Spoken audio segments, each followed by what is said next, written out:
महोदय, सरकार की ओर से इन भाषा संस्थानों को विशेष संरक्षण तथा सुविधाएं प्राप्त हैं।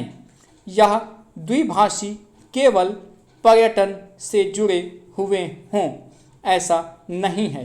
दूसरी भाषा सीखकर ये अनुवाद कार्य करते हैं।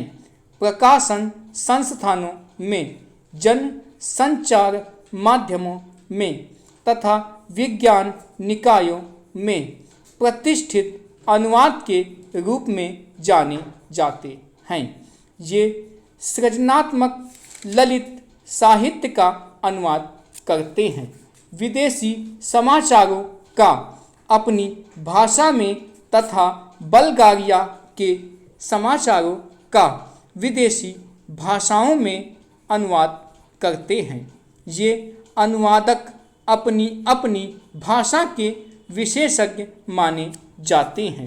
यदि आप कभी बल्गारिया जाएं तो आप देखेंगे कि आप चाहे इनकी भाषा ना जानते हों, किंतु आपकी भाषा जानने वाले आपको जरूर मिलेंगे।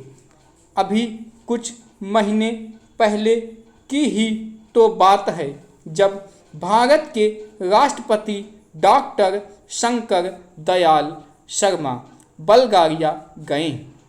वहाँ बल्गारिया वासियों ने हिंदी में उनका स्वागत किया और भारत संबंधी प्रश्न भी उन्होंने राष्ट्रपति जी से हिंदी में ही किए।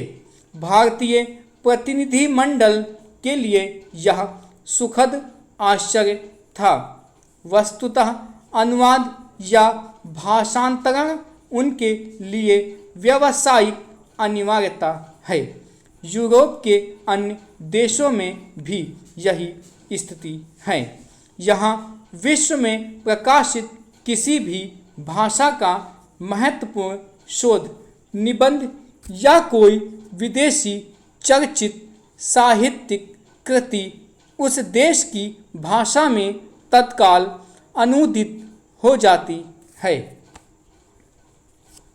इतिहास साक्षी है कि ईसाई धर्म के प्रचार में अनुवाद की भूमिका कितनी महत्वपूर्ण रही है।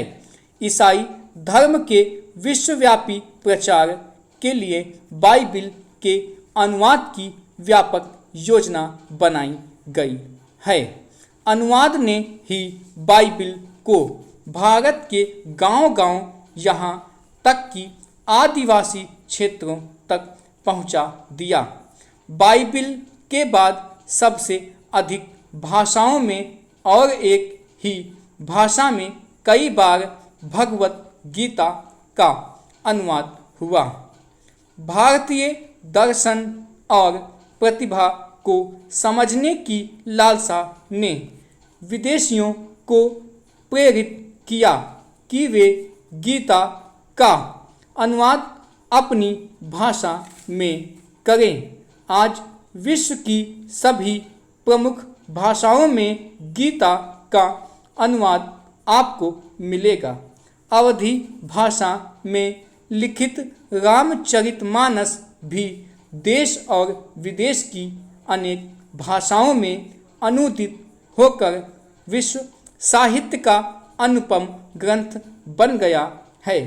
वस्तुतः अनुवाद ही वह माध्यम है जो देशीय रचना को भौगोलिक सीमा से मुक्त कर विश्व मंच पर प्रतिष्ठित करता है।